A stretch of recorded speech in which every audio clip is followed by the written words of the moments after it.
Bismillahirrahmanirrahim. Assalamualaikum warahmatullahi wabarakatuh.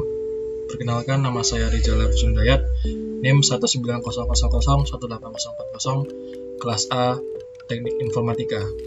Di sini saya akan menjelaskan hasil tugas laporan akhir mengenai proyek pendataan pasien COVID-19 di Rumah Sakit Gunung Jati. Untuk link proyek GitLab-nya saya sudah kasih di Word dan di PowerPoint. Silakan kunjungi saja. Tampilan awal aplikasi ini seperti ini untuk halaman login. Ruang lingkup dan deskripsi aplikasi ini adalah pendataan pasien COVID-19 di Rumah Sakit Gunung Jati berbasis web. Aplikasi ini akan memudahkan staf dan dokter untuk mendata pasien COVID-19. Memiliki beberapa fitur, yaitu fitur Truth, Create, Rate, Update, and Delete untuk data pasien untuk dokter dan staf. Fitur transaksi tepat huni untuk akun staf. Fitur CRUD akun staf atau dokter untuk akun staf.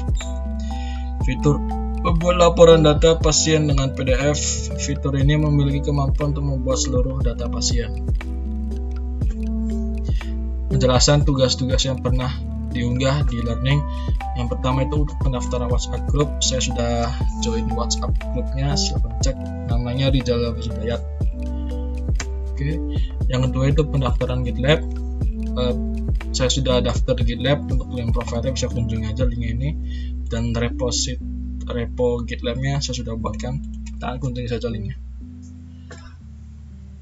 Untuk studi kasus sesuai slide pertama, yaitu pendataan pasien COVID-19 di Rumah Sakit Gunung Jati, dan sudah di ACC dengan tambahan fitur transaksi.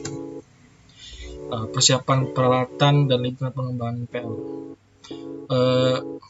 Di sini meminta mendeskripsikan spesifikasi laptop saya. Spesifikasi laptop saya adalah AMD 9, RAM 8GB, VGA Radeon R5, dan memori HDD 1 TB. Perangkat lunak yang digunakan untuk development project yaitu Visual Studio Code atau Sublime Text. Di sini karena saya laptopnya spesifikasinya rendah, jadi saya menggunakan Sublime Text untuk scripting.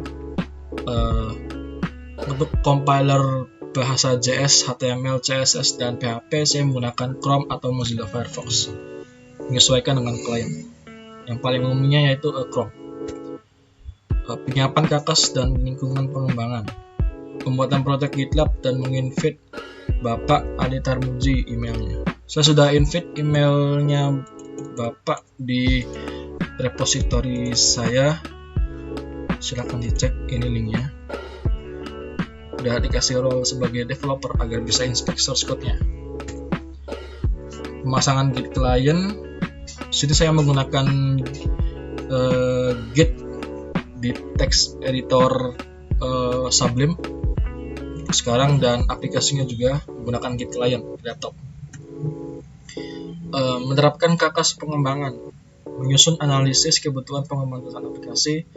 Untuk desainnya seperti ini. Untuk halaman utama lobby, halaman register akun, bukti tempat huni, halaman data pasien, dan data akun.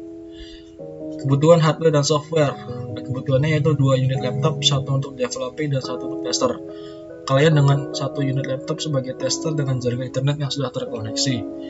Untuk developer menyiapkan server exams itu sebagai server lokal, text editor sebagai text scripting, dan GitLab yang sudah tersinkron dengan text editor. Untuk klien hanya web browser seperti Mozilla Firefox atau Chrome dan sudah terkoneksi dengan jaringan internet. Untuk database di sini saya menggunakan MySQL dengan PHP MyAdmin yang sudah open source dan umum digunakan. Analisis kebutuhan prosedur, yaitu staf akan login ke website dengan level yang sudah diberikan. Staf bisa menginputkan data dan memprint data PDF dan lain-lain, dan staf membuat akun dengan level dokter. Untuk dokter hanya bisa melihat data pasien dan print data ke PDF. Analisis kebutuhan personalnya itu saya sendiri sebagai developer, dokter dan staf sebagai klien. rancangan antarmuka aplikasi edisi final. Ini untuk halaman lobby, halaman register akun, booking tempat huni, tampil data pasien, data akun, daftar spesifikasi aplikasi yang dibangun beserta fiturnya.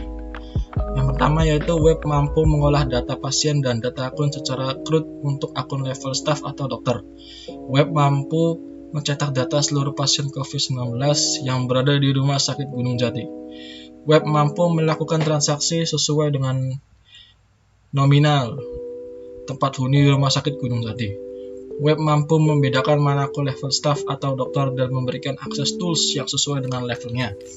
Web mampu mendeteksi username atau password salah yang tidak sesuai dengan data di database.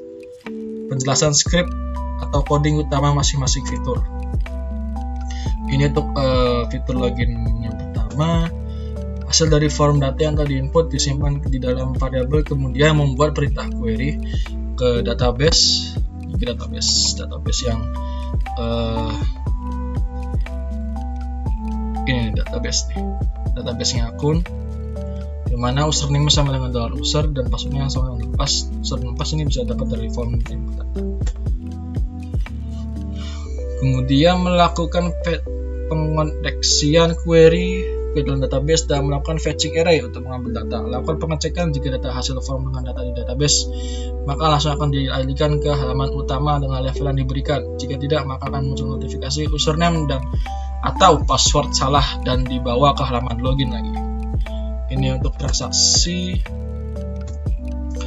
menyimpan data ini untuk fiturnya itu menyimpan data hasil akun yang berada di form, disimpan di variabel sementara dan membuat query insert itu dengan value samakan dengan tabel database. Kemudian melakukan pengaksian query ke database dengan MySQL query, mengecek apakah pengoneksian ke database berjalan. Jika berhasil, maka akan muncul notifikasi registrasi akun berhasil dan dialihkan ke lobby.php. Jika tidak, maka akan muncul notifikasi registrasi akun gagal. Untuk tampil akun seperti ini tinggal membuat query select all, lakukan koneksi query ke database, lakukan fetching array, dan ambil datanya. Dengan indeks username, password level samakan dengan baris tabel yang ada di database. Oke. Hapus akun ini hanya menggunakan query delete all from akun, di mana ID akunnya itu diambil dari ketika kita mengklik tombol logo hapus itu, maka ID akunnya akan diambil. Itu bisa menghapus data mana saja yang akan dihapus secara spesifik, tidak harus semua data dihapus. Jika berhasil, maka muncul notifikasi data berhasil dihapus dan dialihkan ke halaman data akun. Jika tidak, maka akan muncul notifikasi data gagal dihapus. Edit akun,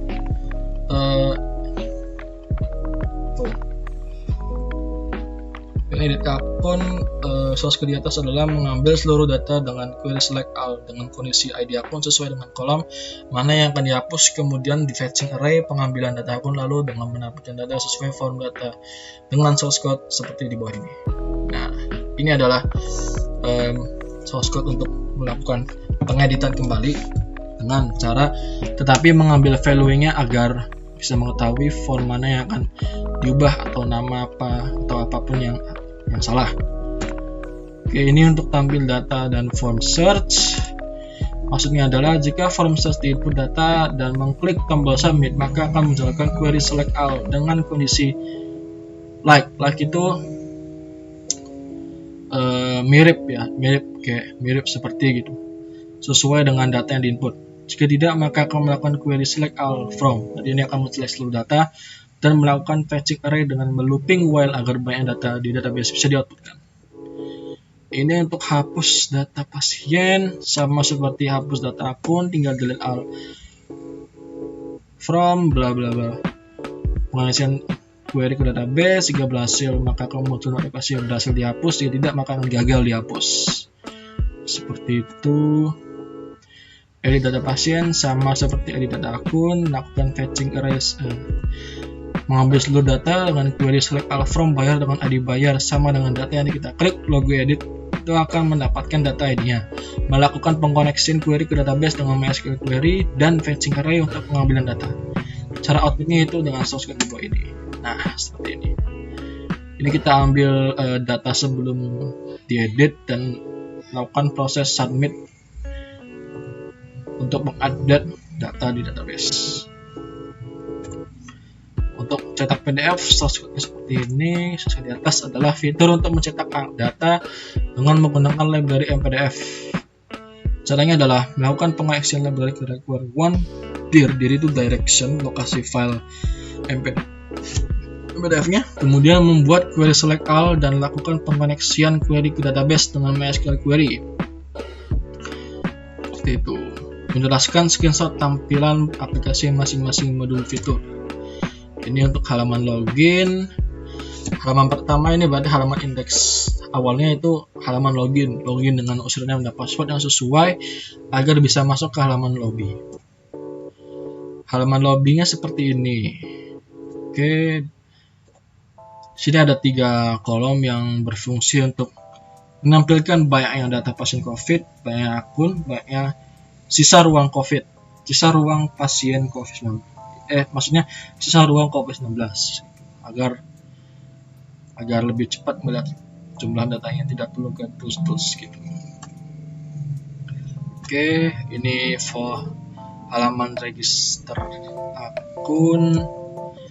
Ini adalah halaman register akun, bisa didaftarkan oleh user yang memiliki akun level staff. Dan jika akunnya level dokter, maka akan dialihkan ke halaman lobby.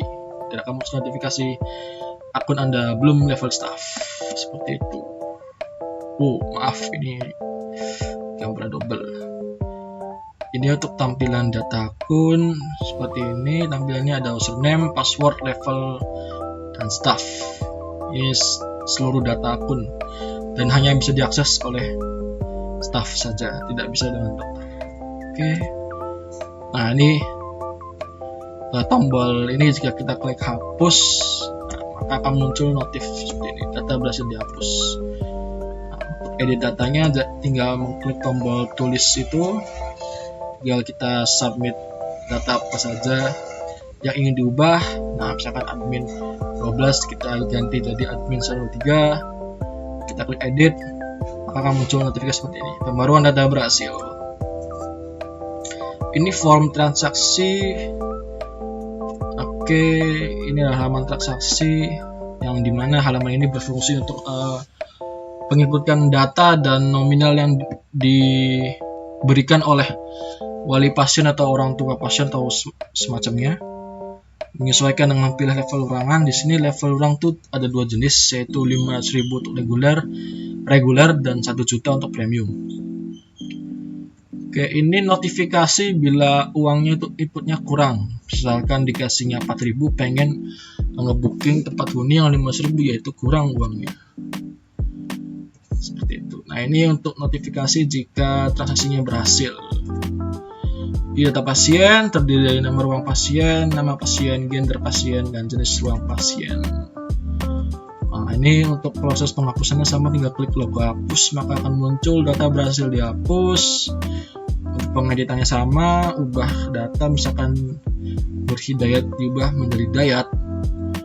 Nah, diklik edit, maka akan muncul notifikasi pembaruan data berhasil. Ini berhasil menjadi datanya. Fitur kolom search, ini data pasien. For search-nya, misalkan kita ingin mencari nama, yaitu Rijal, kemudian kita klik submit, maka akan muncul nama pasien Rijal Habis Hidayat, gender pasien laki, jenis ruang premium dengan nomor ruang pasien 217, seperti itu. Untuk form cetak PDF ini tinggal klik button cetak PDF, akan muncul seperti ini untuk mencetak seluruh data pasien. Menjelaskan screenshot status unggah skrip aplikasi di GitLab hingga project. Nah, ini proses uploading seluruh file project ke dalam repository GitLab yang sudah saya buat. Ini prosesnya sudah selesai. Nah, ini untuk tampilan si panelnya, bahwa link yang project yang saya buat sudah saya hosting di server yang namanya Infinity Free dengan link website https://datastripin.apz.com. Bisa dicek Kita klik.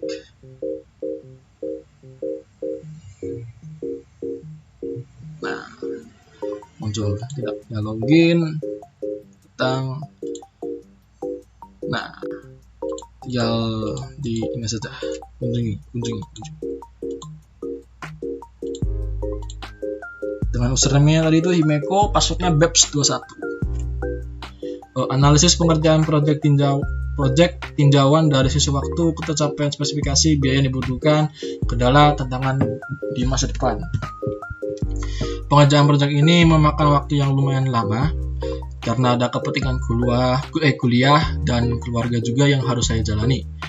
Ketercapaian spesifikasi alhamdulillah tercapai semua untuk semua fitur lancar jalan.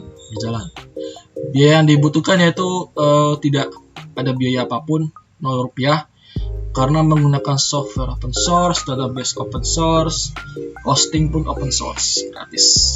Kendalanya yaitu jika ada error yang stuck hingga seharian itu, bisa aja error seharian sehingga harus meminta bantuan ke Stack Overflow, ke teman atau ke kenalan siapapun yang bisa.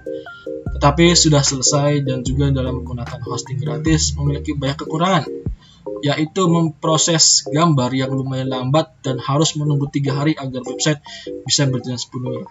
Jadi hosting yang saya pakai itu harus menunggu 3 hari atau lebih agar bisa berjalan dengan lancar, sehingga tidak biasanya muncul di site can reach atau apa itu. Untuk tantangan di masa depan adalah banyaknya teknologi baru, framework baru, bahasa pemrograman baru, library baru, metode baru, algoritma baru, bahkan fitur-fitur baru yang harus bisa beradaptasi bagi saya sebagai web developer untuk mengikuti zamannya. Oke, sekian dari saya, kurang lebihnya mohon maaf. Wabillahi taufiq wal hidayah. Wassalamualaikum warahmatullahi wabarakatuh.